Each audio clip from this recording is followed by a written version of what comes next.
Shalom jemaat yang dikasihi Tuhan. Puji Tuhan kita dapat berjumpa kembali walaupun masih dengan cara virtual, tetapi tetap bersyukur kepada Tuhan untuk pemeliharaan Tuhan bagi kita. Kalau kita boleh dalam keadaan baik, kita bersyukur kepada Tuhan. Kita akan mulai ibadah kita. Saya undang jemaat bangkit berdiri. Dengan sikap hormat, kita akan masuk dalam saat teduh. Biarlah kita mohon Tuhanlah yang bertahta di hati kita sepanjang ibadah ini.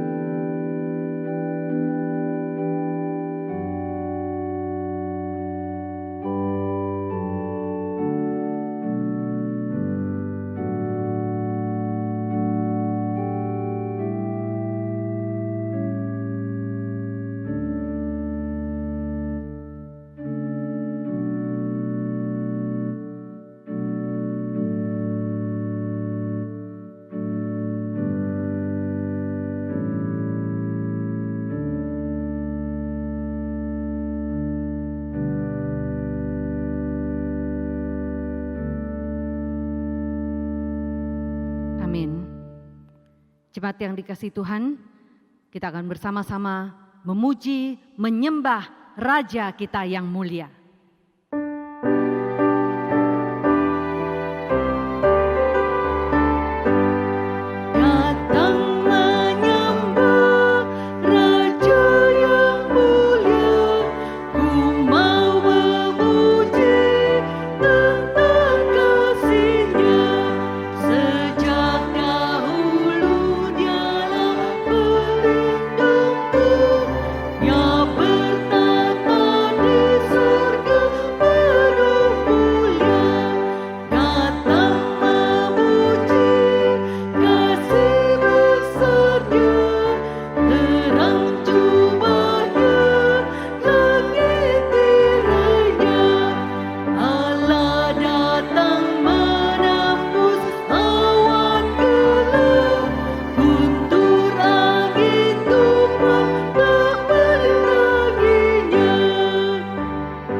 Dengarkanlah firman Tuhan.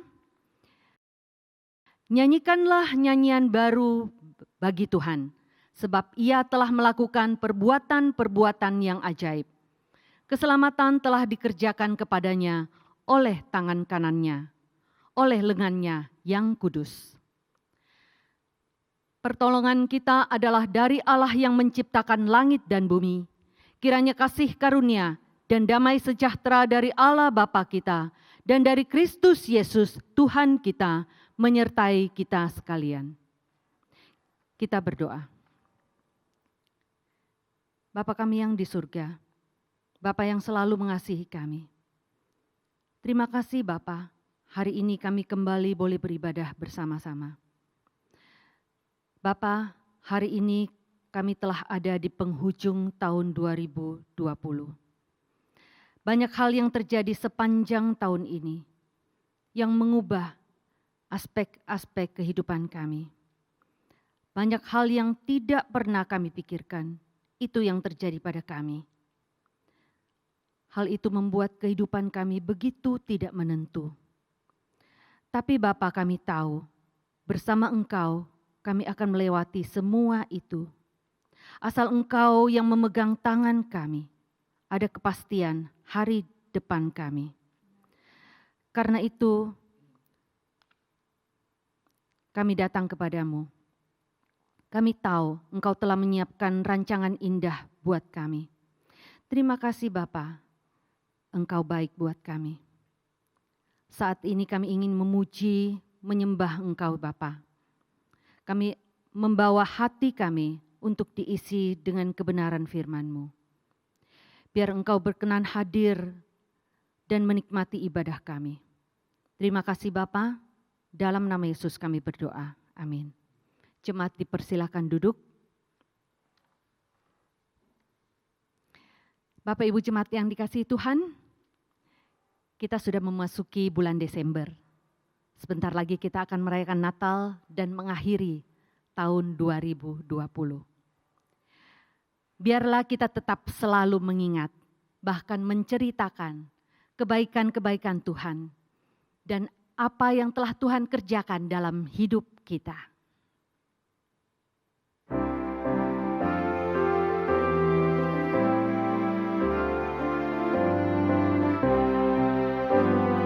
Mari tuturkan kembali kisah yang indah benar, warta berharga sekali yang pernah aku dengar, bahwa di malam lahirnya malak menyanyi merdu, hormat diberi bagi Allah, sejahtera bagi manusia. Mari tuturkan kembali kisah yang indah benar, warta berharga sekali yang pernah aku dengar. Ketika Yesus puasa di padang tandus gersang, untuk dosaku ia digoda, tetap teguh ia menang. Tuturkan berkarya Tuhan, penuh derita sengsara, dihina penuh nestapa, ditolak oleh manusia. Mari tuturkan kembali kisah yang indah benar, warta berharga sekali yang pernah aku dengar.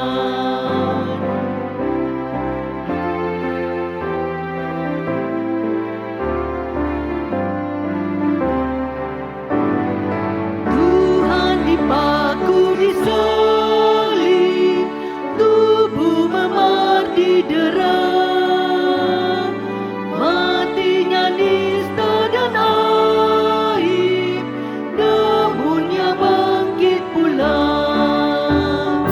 Mari tuturkan kasih-Nya yang sudah dinyatakan, bagiku yang menggantikan dan beriku hidup yang kekal. Mari tuturkan kembali kisah yang indah benar, warta berharga sekali yang pernah aku dengar.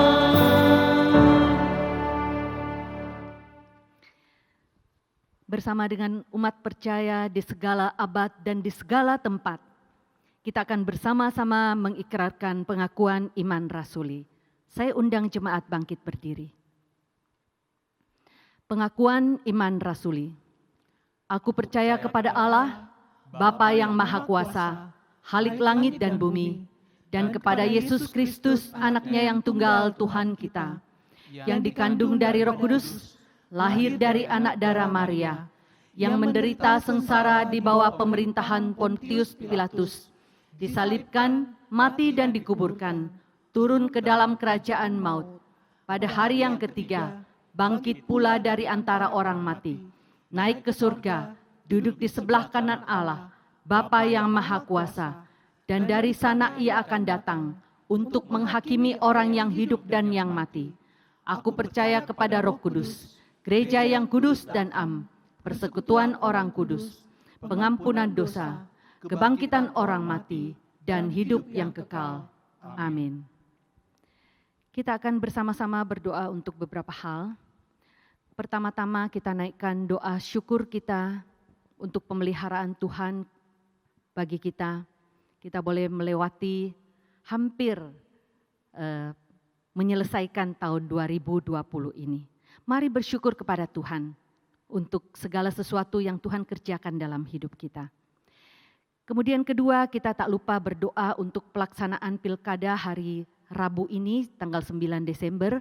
Kita berdoa kiranya Tuhan yang menolong, menjaga, menyertai agar negara kita, kota kita tetap aman dan terkendali. Yang ketiga, terakhir kita tak lupa terus berdoa untuk kebaktian dan perayaan Natal yang akan diadakan dimanapun. Kiranya walaupun dalam suasana pandemi, firman Tuhan tetap dapat diberitakan pada perayaan Natal ini. Kita sama-sama buka suara, kita berdoa.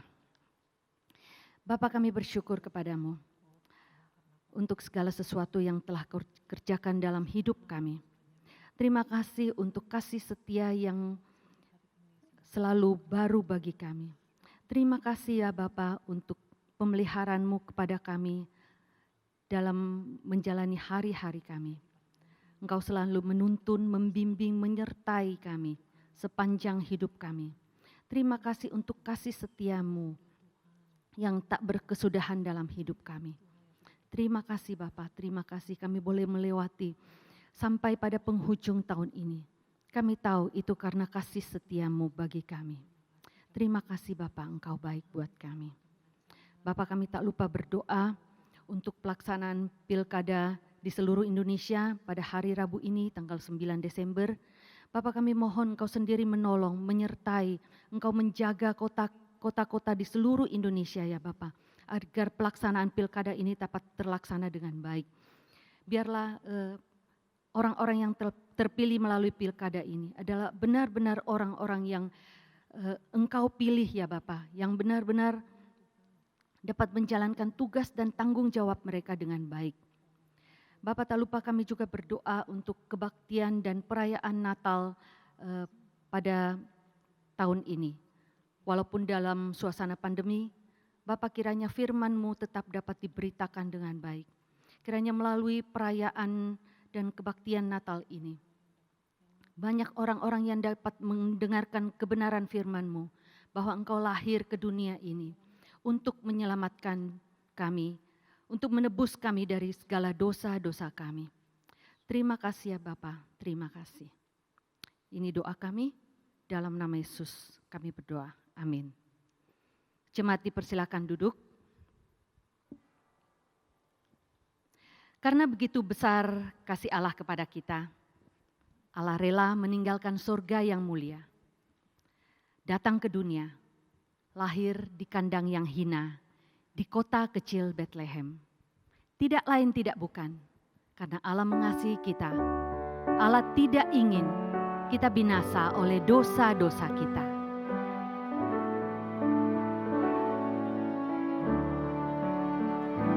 Kota kecil Bethlehem,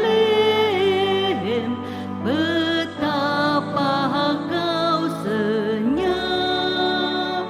Bintang di langit cemerlang sewaktu kau lelah.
Bacaan bertanggapan hari ini berjudul Bangsa-bangsa datang kepada terang.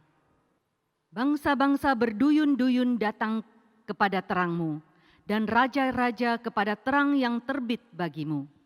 Sebab tidak ada perbedaan antara orang Yahudi dan orang Yunani, karena Allah yang satu itu adalah Tuhan dari semua orang, kaya bagi semua orang yang bersatu kepadanya.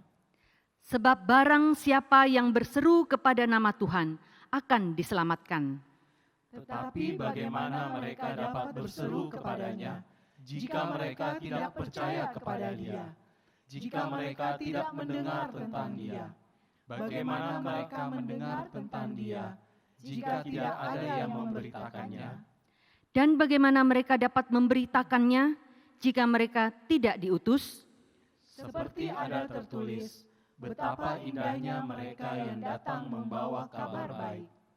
Kepadaku yang paling indah di antara segala orang kudus telah dianugerahkan kasih karunia ini, untuk memberitakan kepada orang-orang bukan Yahudi kekayaan Kristus yang tidak terduga itu. Dan untuk menyatakan apa isinya tugas penyelenggaraan rahasia yang telah berabad-abad tersembunyi dalam Allah, yang menciptakan segala sesuatu. Supaya sekarang oleh jemaat diberitahukan pelbagai ragam hikmat Allah kepada pemerintah-pemerintah dan penguasa-penguasa di sorga. Sesuai dengan maksud abadi yang telah dilaksanakannya dalam Kristus Yesus Tuhan kita. Dan semuanya ini dari Allah yang dengan perantara Kristus telah mendamaikan kita dengan dirinya, dan yang telah mempercayakan pelayanan perdamaian itu kepada kami. Sebab Allah mendamaikan manusia dengan dirinya oleh Kristus, dengan tidak memperhitungkan pelanggaran mereka. Ia telah mempercayakan berita pendamaian itu kepada kami. Karena kasih, Allah datang ke dunia mencari kita, menebus kita, dan menyambut kita sebagai anak-anaknya. Mari kita mempersiapkan diri untuk mendengarkan kebenaran firman Tuhan.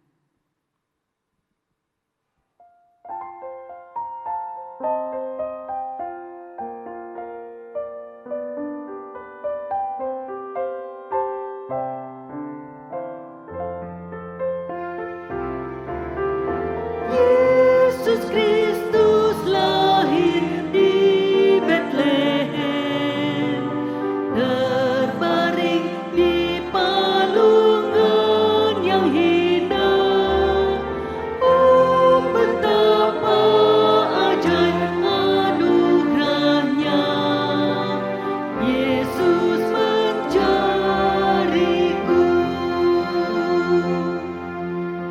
Yesus mencariku. Yesus mencariku.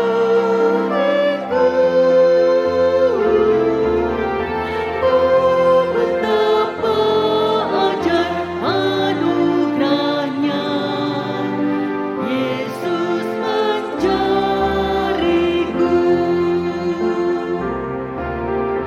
Yesus Kristus mati di Kalvari, ya mati untuk nebus dosaku.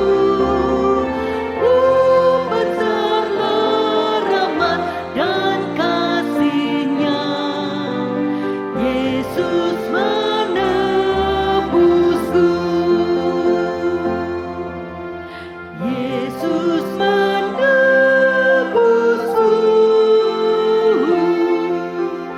Yesus menebusku.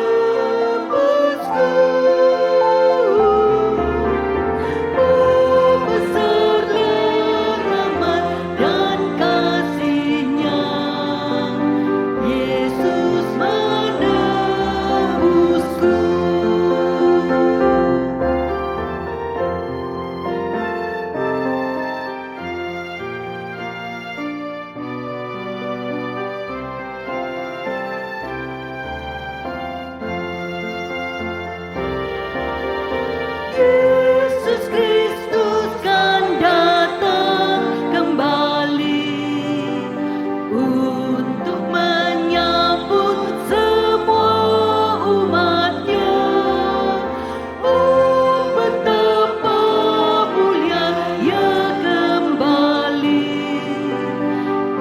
Yesus menyambutku.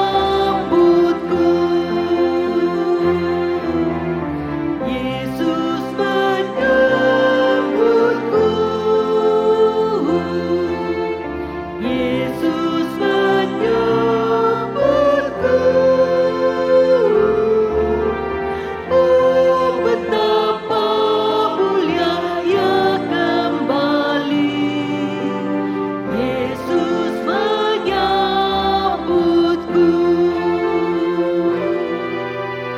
Yesus menyambutku.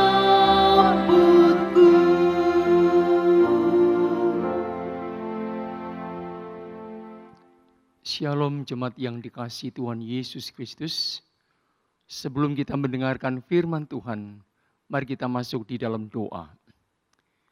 Bapa Surgawi, kami naikkan pujian syukur kepadamu. Hari ini kami boleh datang menyembah, memuji kebesaran Tuhan. Sebentar kami akan membaca, merenungkan firman-Mu. Kiranya roh Tuhan sediakan bekerja di tengah-tengah kami. Pakai hamba-Mu yang sederhana ini Tuhan. Urapan kuasa Roh Kudus atas dia. Berkati setiap jemaat-Mu dimanapun mereka berada. Boleh mendengarkan firman Tuhan. Terima kasih Bapa. Di dalam nama Tuhan Yesus kami sudah berdoa. Amin. Firman Tuhan pada hari ini diambil dari kitab Nabi Yesaya. Pasal pertama ayat kedua sampai ayat yang ke-9.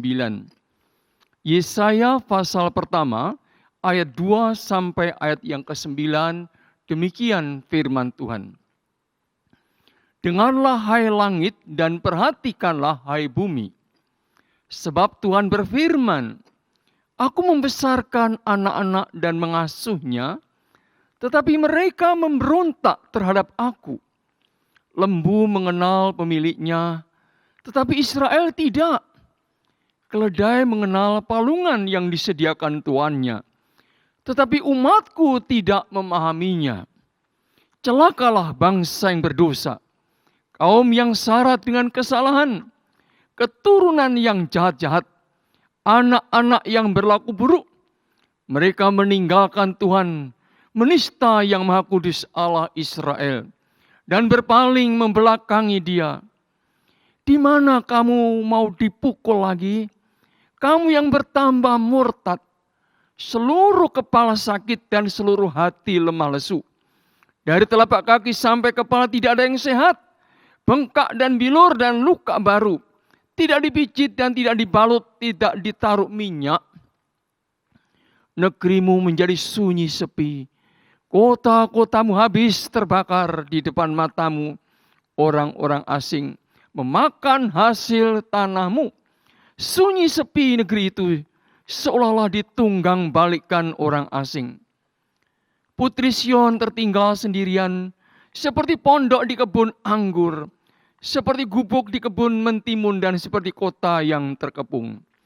Seandainya Tuhan semesta alam tidak meninggalkan pada kita sedikit orang yang terlepas, kita sudah menjadi seperti Sodom dan sama seperti Gomora.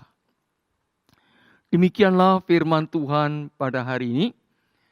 Tema renungan kita adalah manusia berpaling membelakangi Tuhan.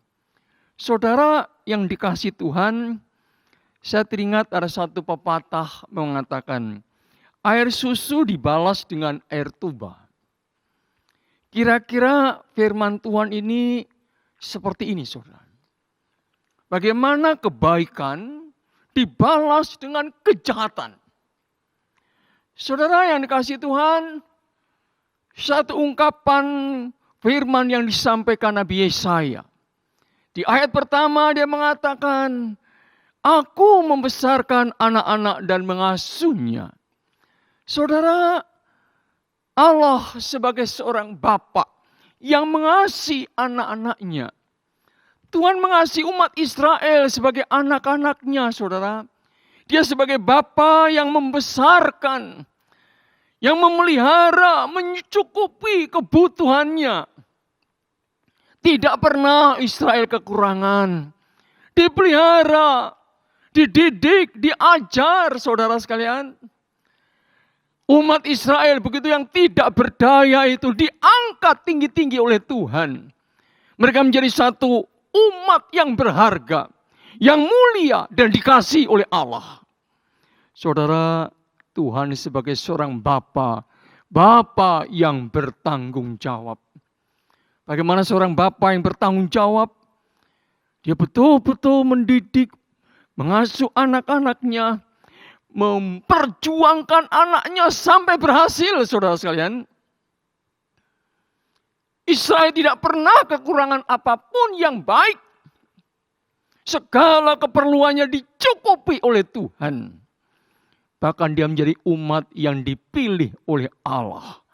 Saudara, betapa istimewanya Israel. Betapa berharganya Israel. Betapa Israel disayang demikian rupa oleh Tuhan sebagai seorang Bapa. Bapa yang dengan lemah lembut, saudara sekalian. Bapa yang begitu memelihara anak-anaknya. Saya yakin Bapak Ibu yang mendengarkan firman Tuhan ini pasti teringat orang tuanya. Ingat Papa yang mengasihi saudara, atau mungkin sebagai saudara sebagai seorang ayah, tentunya saudara juga menyatakan kebaikan kepada anak-anak saudara. Saudara yang dikasihi Tuhan Yesus, itulah gambaran Bapa di dalam ayat pertama, ayat 2 ini. Tuhan yang membesarkan anak-anak dan mengasuhnya. Saudara sekalian yang dikasihi Tuhan, saya teringat ketika saya tugas di sekolah dulu. Ada seorang ayah bapak setiap hari mengantar anaknya ke sekolah. Anaknya waktu itu sekolah di SMP setiap hari. Nanti siangnya pagi mengantar, siangnya menjemput. Dia waktu itu pakai Vespa ya. Pakai motor Vespa, motor yang tua saudara. Saudara sekalian itu beberapa terus terjadi. Nah saudara, satu hari ada satu musibah. Saya mendengar bapak yang penuh kasih sayang ini kecelakaan. Ketika kecelakaan, saudara, ternyata beliau meninggal. Seluruh keluarga sangat berduka. Termasuk anaknya yang senantiasa dikasihi. Saudara yang kasih Tuhan, itu gambaran seorang ayah yang penuh kasih sayang terhadap anaknya. Nah saudara sekalian kasih Tuhan Yesus, di dalam bagian ini kita melihat betapa Bapa mengasihi anak-anaknya. Demikian kasihnya kepada Israel. Saudara, sebagaimana Mazmur 103 mengatakan, seperti Bapa mengasihi anaknya, demikian pula Tuhan mengasihi kita anak-anaknya. Saudara, namun sangat disayangkan. Di dalam kebaikan Tuhan yang penuh kasih itu, di sini dikatakan ada satu kata saudara, kata ini yang tidak mengenakkan.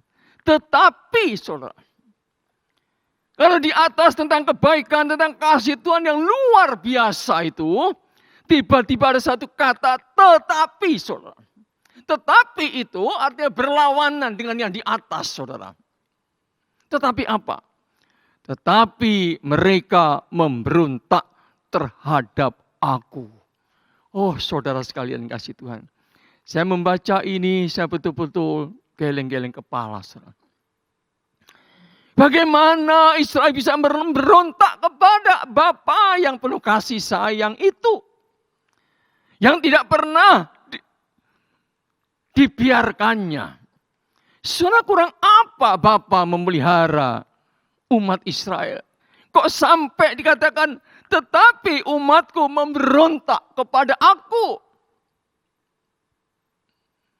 Saudara, kalau saudara seorang ayah, membesarkan anak-anakmu, menyekolahkan dari TK, SD, SMP, SMA, bahkan sampai ke universitas, terus lulus, kemudian wisuda, saudara. Kemudian anak saudara itu kerja di luar kota. Ternyata dia tidak mengingat saudara lagi. Dia meninggalkan saudara. Betapa sakit hatinya. Ada juga saudara, ada anak yang berhasil, yang sudah sukses menjadi seorang pengusaha. Tapi terhadap orang tua dia berani melawan, saudara sekalian. Bahkan dia berani menghina papanya. Bagaimana perasaan saudara sekalian? Saudara sebagai seorang ayah, tiba-tiba anakmu yang kamu pelihara sejak kecil, sejak dia tidak bisa bikin apa-apa, sekarang menjadi seorang yang terhormat. Seorang yang hebat. Seorang yang berhasil, tetapi melawan saudara. Memberontak kepada saudara. Menyakiti hati saudara. Saya rasa kita mau pingsan, saudara. Tidak usah kamu mengeluarkan kata-kata yang tajam. Sikap itu sungguh-sungguh menusuk kita, Bapak-Ibu sekalian. Kita sebagai orang tua sedih. Bapak-Ibu sekalian, betapa Tuhan hatinya sedih sekali. Aku membesarkan anak-anak dan mengasuhnya. Saudara kata mengasuhnya. Saudara kata mengasuh itu seperti seorang betul-betul mengasuh dengan kasih sayang. Dengan kelembutan saat dia sakit, saat dia apa, dirawatnya. Tapi tega-teganya Israel memberontak terhadap aku. Saudara kata memberontak itu satu perlawanan, saudara. Seorang penafsir yang bernama Bapak Matthew Henry, dia berkata demikian. Umat Israel tidak tahu berterima kasih. Ini satu jenis kejahatan yang mengerikan. Jika orang tidak tahu berterima kasih. Umat Israel sudah menerima, mengecap kebaikan kasih dari Tuhan. Dia tidak tahu berterima kasih. Membalas air susu dengan air toba. Membalas kasih sayang kebaikan Tuhan dengan sikap kejahatannya. Saudara dikasih Tuhan, betapa mengerikan. Ketika keluarga kita, ada anak-anak yang tidak tahu berterima kasih. Oh saudara sekalian, tidak tahu berterima kasih itu bukan hanya ketidaksopanan, saudara. Tapi menunjukkan satu karakter yang sangat buruk sekali. Berarti orang tidak menghargai jerih payah orang lain yang sudah menolong dia. Saudara sekalian, Nabi Yesaya menggambarkan umat Israel itu dikatakan seperti lembu dan keledai. Dia berikan perumpamaan ini.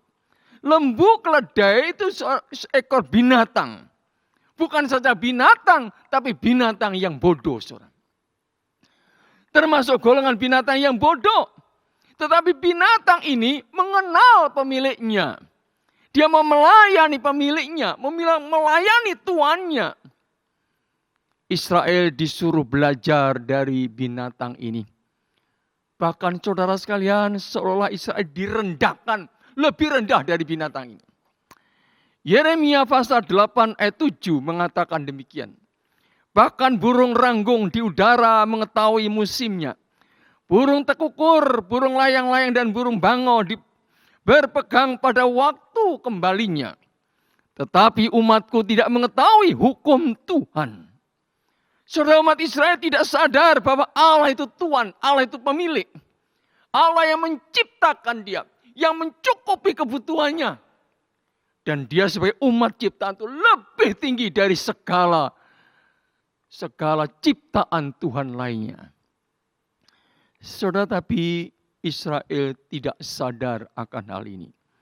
Kita melihat Bapak Ibu sekalian, itu awal dosa umat Israel yang melawan Tuhan.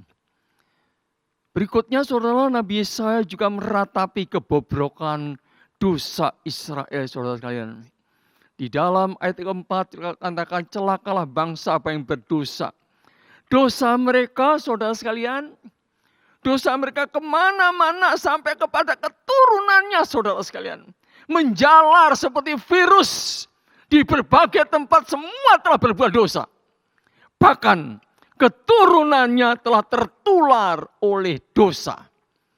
Jadi dosa bagaikan virus yang menular. Saudara yang dikasihi Tuhan Yesus, betapa berdosanya umat Israel, saudara sekalian. Orang tua yang melakukan dosa, keturunannya juga berbuat dosa dan kejahatan semakin jahat, saudara. Padahal kalau saudara lihat Mazmur 37, ayat 25 dan 26 dia mengatakan begini, Daud berkata, dahulu aku muda, sekarang aku sudah tua. Tetapi aku tidak pernah melihat orang benar itu ditinggalkan. Dan anak cucunya akan meminta-minta. Tetapi dia akan memberkati dan menjadi saluran berkat. Luar biasa, saudara. Ada dua hal yang berbeda. Yang pertama orang tua yang berdosa. Dan keturunan akhirnya semua berdosa dan melakukan kejahatan. Tapi orang tua yang melakukan kebenaran. Anak cucunya diberkati Tuhan. Oh saudara, betapa indahnya ini. Biar kita boleh menjadi orang yang benar di hadapan Tuhan. Bukan menjadi orang yang tidak benar, orang melakukan dosa sehingga keturunan kita pun menanggung akibatnya. Saya membaca kesaksian saudara hamba Tuhan Bapak Pendeta Jonathan Edward. Saudara, beliau melayani dengan setia. Apa yang terjadi, saudara? Semua saya melihat garis keturunan itu. Garis keturunan di Amerika itu anak-anaknya, cucu-cucunya semua orang-orang yang hebat, saudara. Orang-orang yang punya jabatan yang tinggi di Amerika. Kenapa? Kan orang tua yang mengasihi Tuhan, anak cucunya diberkati oleh Tuhan. Nah saudara sekalian, tapi Israel tidak demikian. Seorang penafsir mengatakan, keturunannya semua jahat. Bahkan mereka melakukan hal yang cemar dan yang merusak, saudara sekalian. Mereka bukan hanya digerakkan oleh iblis, tapi mereka juga menjadi kaki tangan kuasa gelap. Sungguh mengerikan, saudara ya. Mereka memberikan teladan, bukan teladan yang baik, tapi teladan yang buruk, menularkan hal-hal yang buruk. Dan dosa berikutnya dikatakan, mereka telah membelakangi Tuhan. Saudara, kata membelakangi sebenarnya satu kata yang tidak sopan. Tapi kata ini menyatakan pembangkangan, berani melawan Allah. Umat Israel yang dikasihi, yang dipelihara dengan terang-terangan, dengan nyata berani melawan Allah. Saudara, betul-betul mereka seorang yang murtad. Mereka tahu apa yang menimbulkan murka Allah, justru itu yang mereka lakukan. Saudara sekalian yang dikasihi Tuhan Yesus, membelakangi Allah berarti mereka meninggalkan Allah.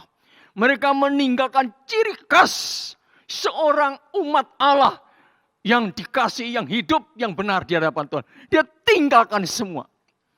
Dia tinggalkan Allah berarti dia tidak butuh lagi akan Tuhan. Dia hidup bergantung akan kemampuan dan intelijensinya. Dia hanya bersandar kemampuan fisiknya dan lain sebagainya. Dia tidak lagi bersandar kepada Tuhan. Dia tidak butuh lagi Tuhan, tidak lagi dekat dengan Tuhan.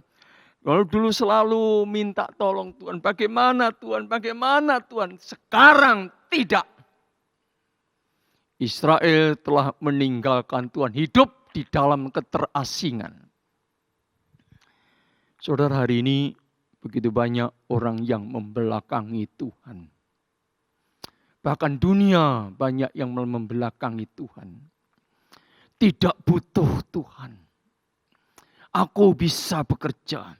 Aku dengan otakku, dengan kepandaianku, aku bisa ini dan itu. Oh saudara, Tuhan itu jauh di sana, saudara. Allah begitu jauh, saudara.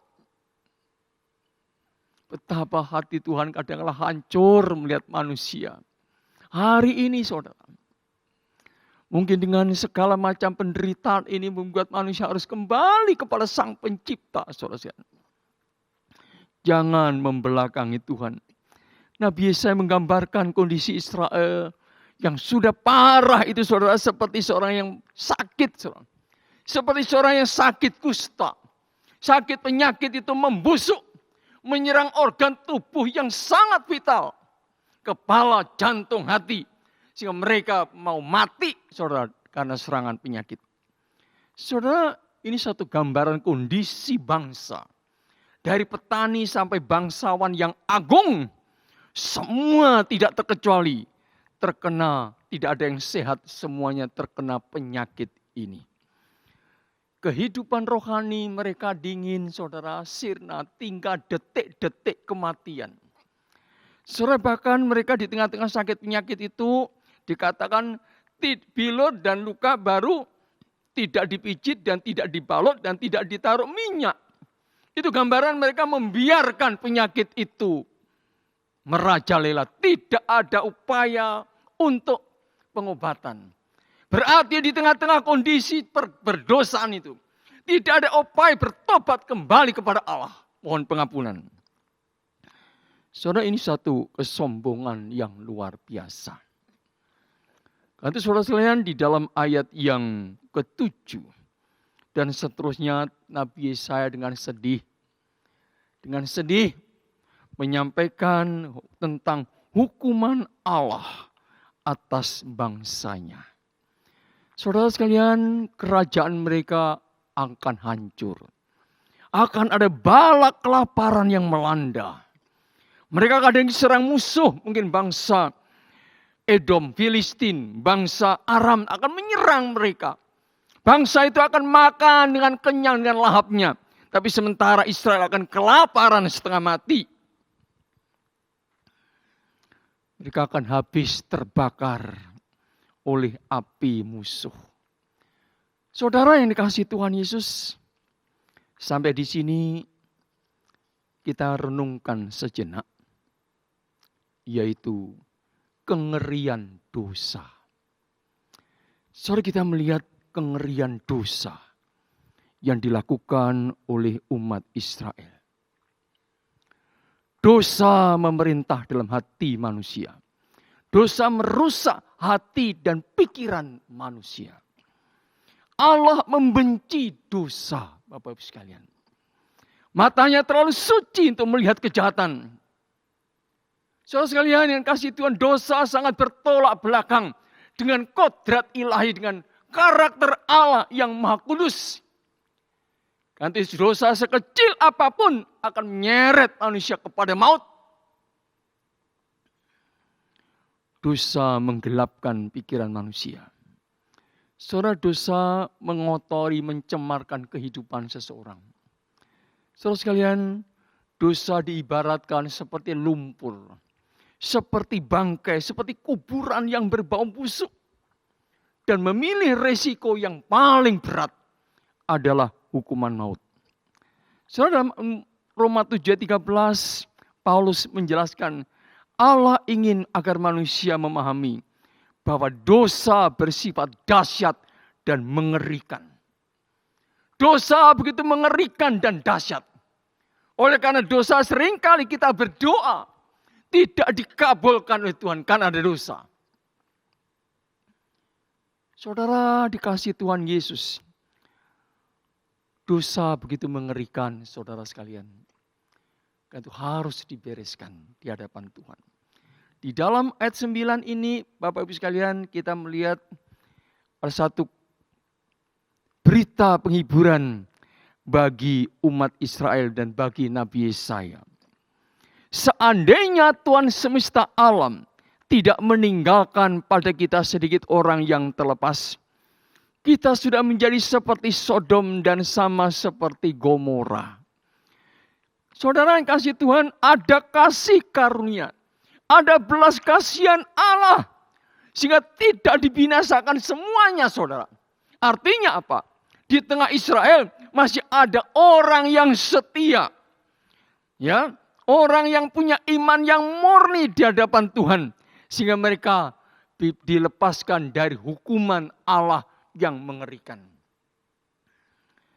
Saudara, kita ingat di Perjanjian Lama ketika air bah didatangkan oleh Allah pada zaman Nuh. Saudara. Dikatakan, aku menyesal mencipta manusia. Saudara. Saking jahatnya manusia, saudara. Tuhan sampai berkata, aku menyesal untuk menciptakan manusia. Maka Tuhan menurunkan hukuman kepada umat manusia. Dia menurunkan air bah selama 40 hari. Saudara, waktu itu Nuh hidup di tengah zaman yang jahat, saudara. Di tengah zaman yang tidak percaya kepada Allah. Di tengah zaman yang penuh dengan dosa dan kejahatan. Saudara, Nuh dan sekeluarga, mereka hidup benar di hadapan Tuhan. Ketika Tuhan memerintahkan Nuh untuk membuat bahtera, saudara, syukurlah Nuh waktu itu begitu taatnya. Saudara. Mungkin pikir-pikir bagaimana dia juga tidak tahu. Tidak tahu, saudara. Posisi Nuh itu jauh dari lautan, saudara. Tempatnya itu jauh. Dan dia suruh membuat bahtera. Bahtera pada kemarau, saudara. Bahtera begitu besar sekali, saudara sekalian. Dia harus mengisi bahtera itu dengan semua binatang sepasang bersama mereka sekeluarga. Saudara bayangkan waktu Nuh membuat bahtera, barusan saya dapat WA saudara tentang bahtera Nuh yang dibuat, ya. Besarnya bukan main, saudara. Luar biasa pada zaman itu. Zaman itu Nuh membuat bahtera. Hebatnya, saudara, ya. Saudara yang kasih Tuhan Yesus, Nuh akhirnya diselamatkan oleh Tuhan. Bayangkan, saudara. Zaman itu sudah ribuan orang manusia. Tapi yang diselamatkan cuma 8 orang yang tersisa. Saudara melihat perbandingan orang yang melawan Allah dan orang yang setia. Saudara yang kasih Tuhan, yang kita melihat anugerah Tuhan. Hari ini juga orang percaya, orang Kristen boleh dikatakan orang minoritas. Saudara. Pengikut Kristus ada pengikut yang minoritas. Saudara, kita adalah umat yang tersisa. Di tengah jutaan bahkan miliaran manusia di muka bumi ini. Kita bersyukur oleh karena kasih karunia Tuhan. Tuhan menyelamatkan kita. Menjadi anak-anaknya, saudara. Tuhan mau punya rencana yang indah kepada kita sekalian.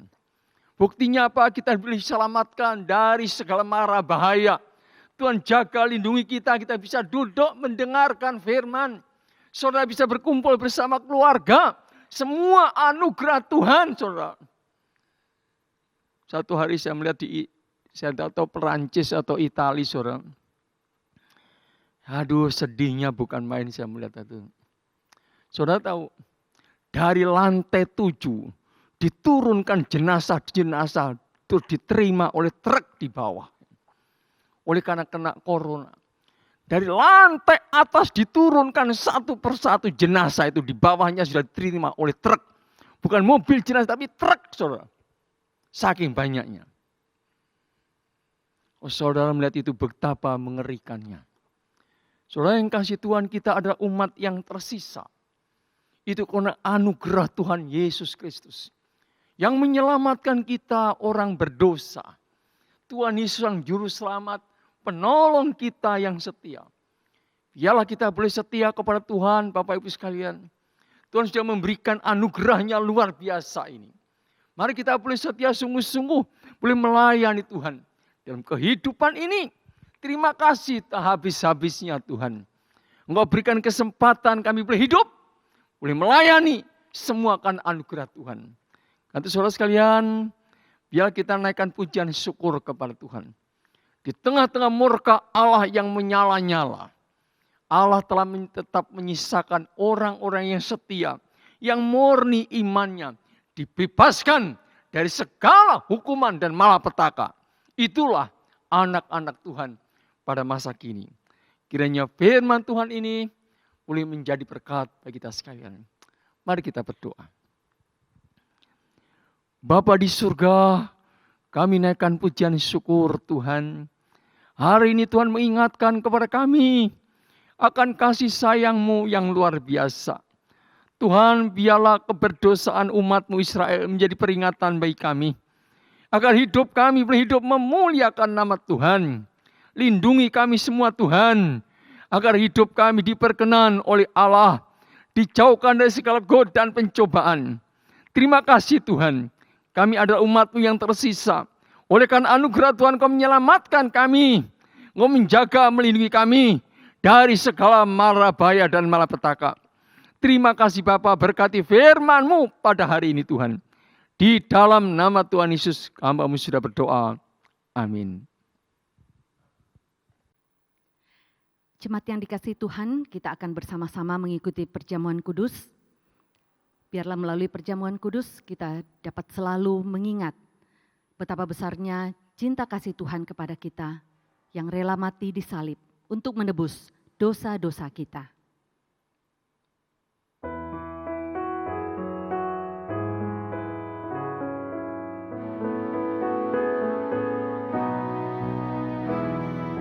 Dosa dapat dihapus hanya oleh darah Yesus. Aku disempurnakan hanya oleh darah Yesus. Darahnya yang kudus membasuh dosaku. Tiada yang lain, hanyalah darahnya Yesus.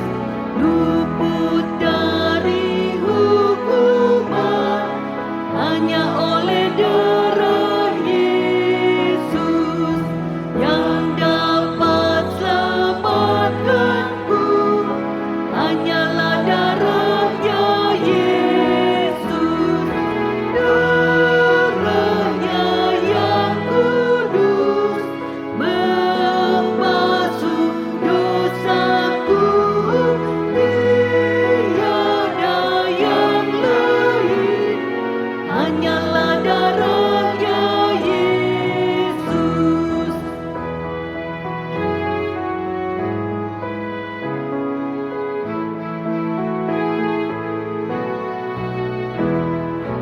Dosaku diampuni hanya oleh darah Yesus.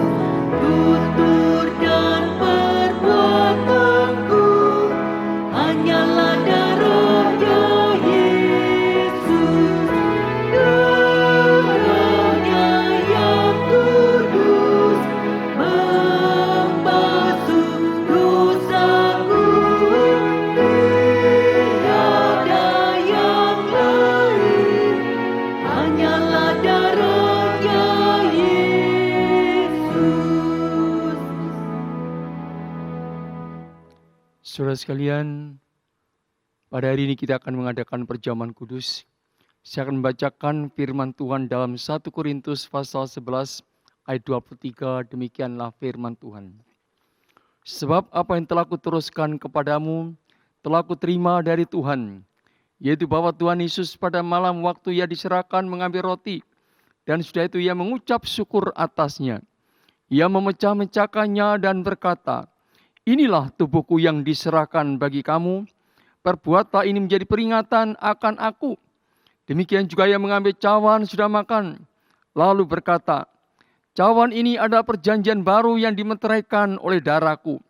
Perbuatlah ini setiap kali kamu minumnya, menjadi peringatan akan aku.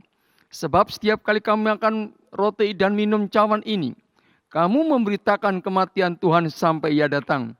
Jadi barang siapa dengan cara yang tidak layak makan roti atau minum cawan Tuhan, ia berdosa terhadap tubuh dan darah Tuhan. Karena itu hendaklah tiap-tiap orang menguji dirinya sendiri, dan baru sudah itu ia makan roti dan minum dari cawan itu. Saudara yang dikasihi Tuhan Yesus, perjamuan kudus adalah perintah Tuhan Yesus. Karena itu setiap gereja harus melakukan perjamuan ini. Saudara, perjamuan kudus kita mengingat kasih pengorbanan Tuhan Yesus di atas kayu salib yang sudah menebus dosa kita, agar kita hidup senantiasa berkenan kepada Tuhan. Perjamuan kudus juga menyatakan bahwa kita adalah tubuh Kristus. Kita adalah satu.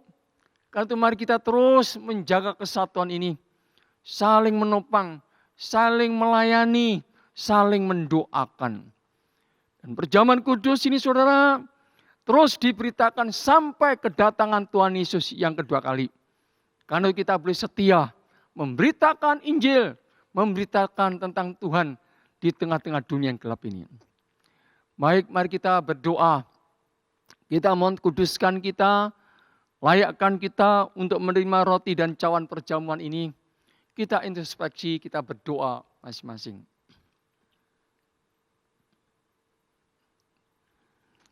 Di hadapan hadirat-Mu yang Maha Kudus ya Tuhan, kami sadar pelanggaran dan dosa kami. Oh Tuhan, kuduskanlah kami. Layakkan kami Tuhan untuk menerima perjamuan kudus ini. Tuhan memberkati jam ini Tuhan. Biar hidup kami dibaharui oleh Kristus. Hidup yang memuliakan nama Tuhan. Terima kasih Bapa. Di dalam nama Tuhan Yesus kami berdoa. Amin.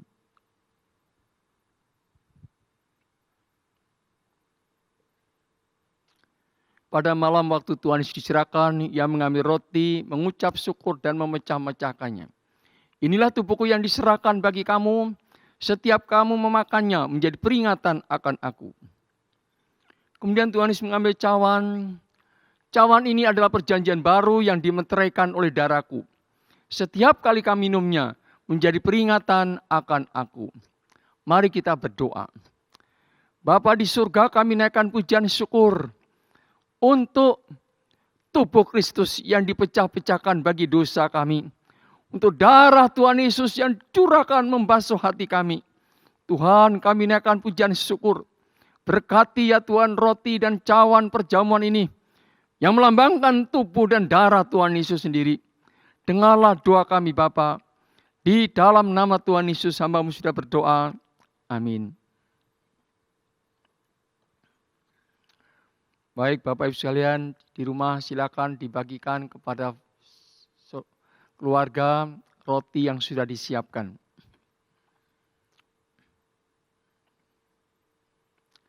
Kalau sudah, mari kita angkat roti yang melambangkan tubuh Kristus yang dipecah-pecahkan bagi dosa kita. Tuhan Yesus berkata, inilah tubuhku yang diserahkan bagi kamu. Mari kita makan bersama-sama dengan ucapan syukur.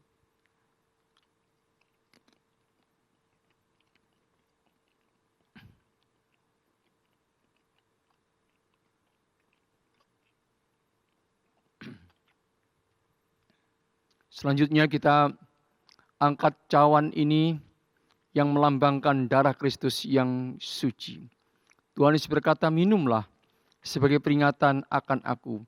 Kita minum bersama dengan ucapan syukur.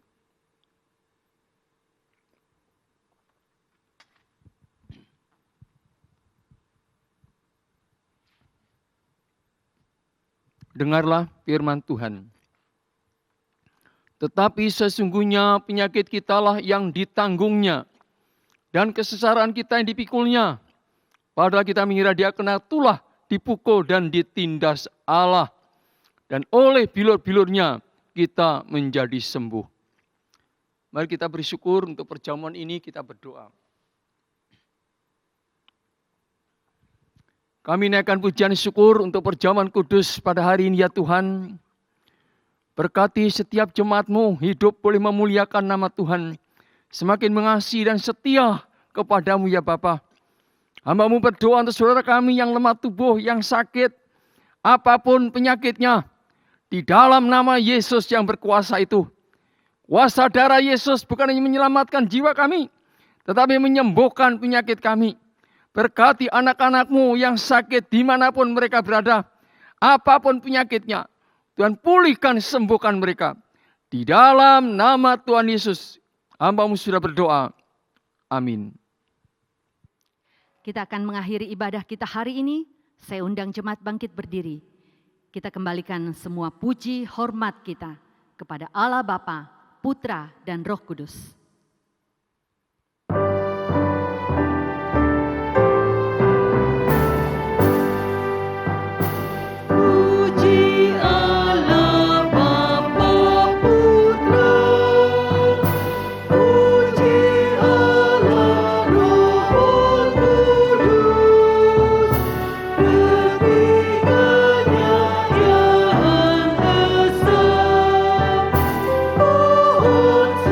Sama